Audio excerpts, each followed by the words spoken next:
হাসিল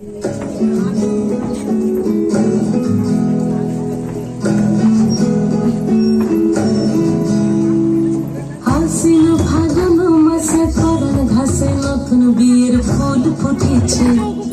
উথালি পাথালি মনে আলতা কোণে নতুন বিয়ের ফুল ফুটেছে।